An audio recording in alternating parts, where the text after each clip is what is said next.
12 personnes qui sont mortes assassinées.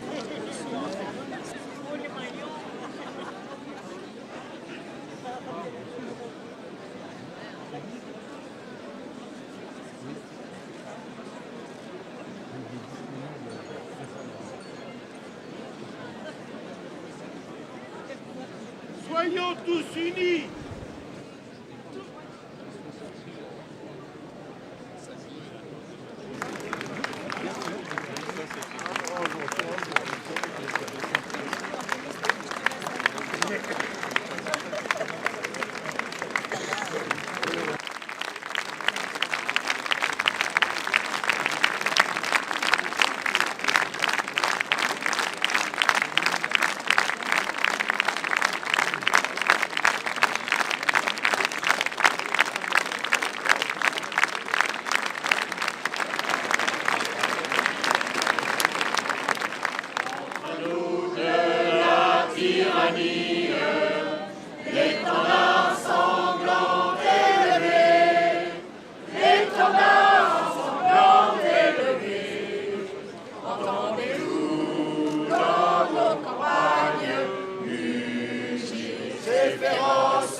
Alors je suis en présence de Céline.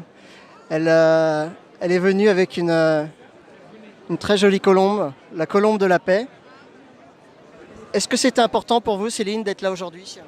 Oui, c'est très important d'être là et dans le silence parce qu'il faut vraiment être solidaire de tous les peuples, de toutes les sensibilités chrétiennes ou religieuses ou non.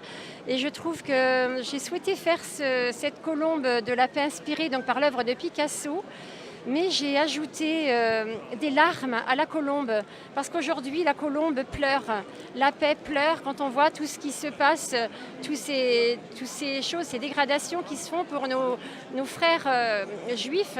Et bien ça me fait beaucoup de peine et de chagrin. Et donc j'ai représenté aussi des larmes sur la personne parce que l'homme pleure de voir cette absence de paix dans le monde et notamment aujourd'hui en France. Et ce qui fait chaud au cœur, c'est de voir qu'il y a beaucoup de rassemblements partout en France pour que revienne la paix, la fraternité dans le respect et la dignité. Le respect et la dignité de l'homme dans sa diversité, quel qu'il soit, c'est primordial. Donc il ne faut pas rester sur le quai de la gare à regarder les choses se dégrader, mais il faut monter dans le train, mais en agissant avec paix et avec détermination pour que ce soit vraiment la fraternité qui l'emporte. Donc respect, dignité, fraternité et paix. Voilà. Merci beaucoup Céline.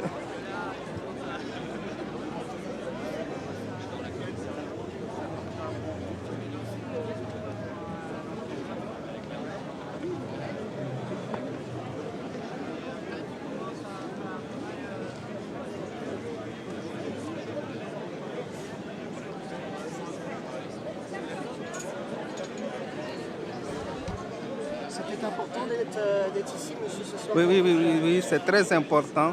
Très important. Nous sommes tous des humains. Donc quand on tient des propos racistes, antisémites, ça doit interpeller tout le monde. Moi, je suis musulman, mais je ne vais pas accepter qu'on agresse. Ça concerne Oui, il faut se mettre au-dessus de toutes les religions. Et considérer l'autre comme lui-même. À égalité. Merci beaucoup, monsieur. Oui. Madame, vous aviez quelque Oui, effectivement, parce que je trouve, comme beaucoup de monde, que ce qui se passe est inadmissible. Inadmissible les violences verbales, les violences physiques, mais ce qui est encore plus inadmissible, c'est l'indifférence. Ça tue. L'indifférence tue. Et on a pu voir ce qui a été filmé avec Alain Finkielkraut. Très peu de gens sont intervenus. Les gens ont peur, peut-être, je ne sais pas, mais il faut peut-être qu'ils réfléchissent un petit peu pour que tout ça s'arrête. Alors je suis avec Mickaël, il va nous expliquer pourquoi il était là ce soir. Alors j'étais là ce soir parce qu'en tant que fervent républicain, vu la tournure que prend les événements avec les mouvements sociaux, je ne me reconnais pas dans cette France-là. J'ai 4 enfants, je les élève dans le respect d'autrui, dans le fait de pouvoir débattre, argumenter quand on n'est pas d'accord, et de se retrouver avec un mouvement social qui part dans tous les sens, avec des violences, avec du racisme. C'est dès le début, dans le mouvement, il y a eu du racisme. Il y a eu des gens sur les ronds-points qui ont été interpellés parce que leur peau était noire.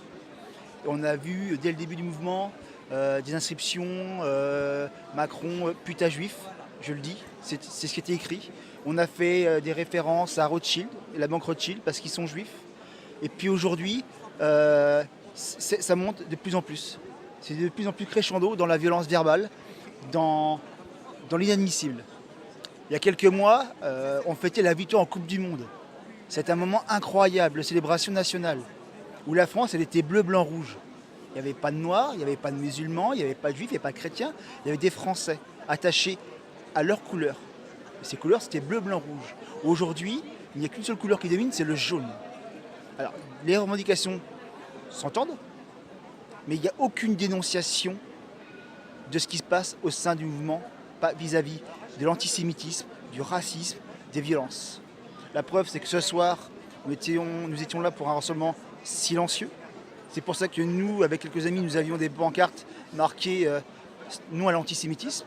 Et on a eu le droit à un début de discours politique, une récupération. On a dit non, stop. Ça n'est pas normal. La République, elle est une. Et ce qui se passe aujourd'hui, c'est du grand n'importe quoi. Il y a une France qui souffre. Une France qui souffre parce qu'elles se sont déclassées. Alors vous avez des gens qui n'ont pas de qualification, qui font des petits boulots. Et à côté de ça, vous avez des charges qui ont augmenté, principalement le logement. Aujourd'hui, le logement, c'est hors de prix. Et vous ajoutez ça au fait que tout et chacun veut vivre aussi, c'est-à-dire va avoir des plaisirs, des sorties, des équipements, et on se retrouve avec un goulet d'étranglement. D'un côté, des charges qui augmentent, comme le carburant, des réponses qui ont été maladroites. On a proposé aux gens de passer à des véhicules électriques ou hybrides, alors qu'ils n'ont pas les moyens, même avec la prime à la conversion. Une voiture aujourd'hui électrique, c'est hors de prix. Il faut compter au minimum 23 000 €. Mais moi, je ne peux pas m'offrir une voiture à 23 000 €. Mais en revenant à l'antisémitisme, qu'est-ce qui explique cette montée en puissance? Car en ce moment, on voit des choses... Si vous voulez, l'antisémitisme en France, il y en a toujours eu. Il est sous-jacent, il est latent. Auparavant, c'était au café du coin où les antisémites se lâchaient un petit peu. Et puis au sein de groupuscules. Et là, la vitrine des Gilets jaunes, c'est l'opportunité pour tout un tas de groupuscules de droite, d'extrême gauche, des black box, tous ceux qui ont une haine viscérale vis-à-vis de notre République, du système, qui se défoulent. Ni plus ni moins. C'est vrai que moi aussi j'y vais pas. Non. Oui, bah, j'étais président. Mais là,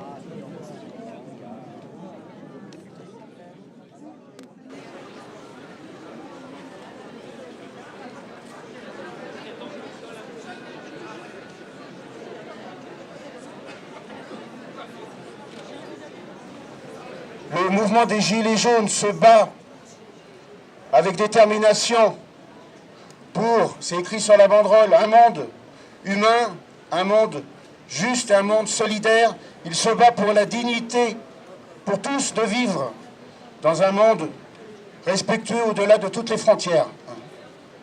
Et nous osons croire que c'est par cette lutte, justement, cette lutte qui doit se faire aujourd'hui dans notre pays contre les politiques qui sont responsables de cette société profondément inégalitaire.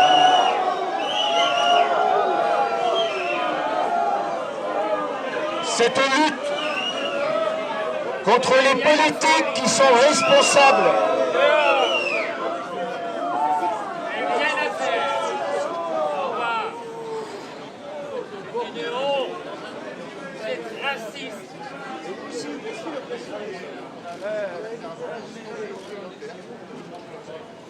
nous pensons juste que c'est en...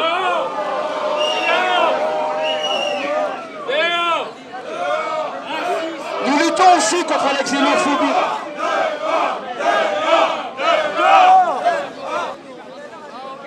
Complice.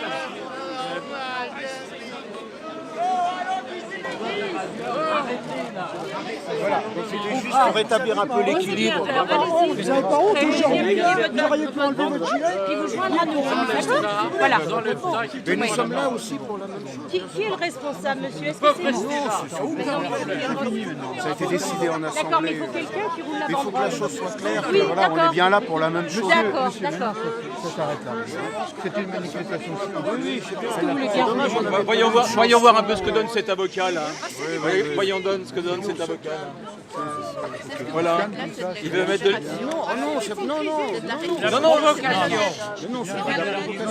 on est là pour la même chose. On a juste votre mot à dire. On respecte la manifestation. Il faut maintenant que ça s'arrête parce que sinon on va devoir gérer quelque chose de compliqué. Est-ce que vous voulez bien? Voilà, alors si vous voulez bien dire... J'espère que notre présence a été comprise. Voilà, c'est bien. Alors on veut bien que vous puissiez ranger votre banderole. C'est bien comme ça. On ne peut pas ranger une banderole comme ça. Si, s'il vous plaît. La banderole, elle est comment là? La banderole, elle vous dérange la banderole? Eh bien, vous l'avez.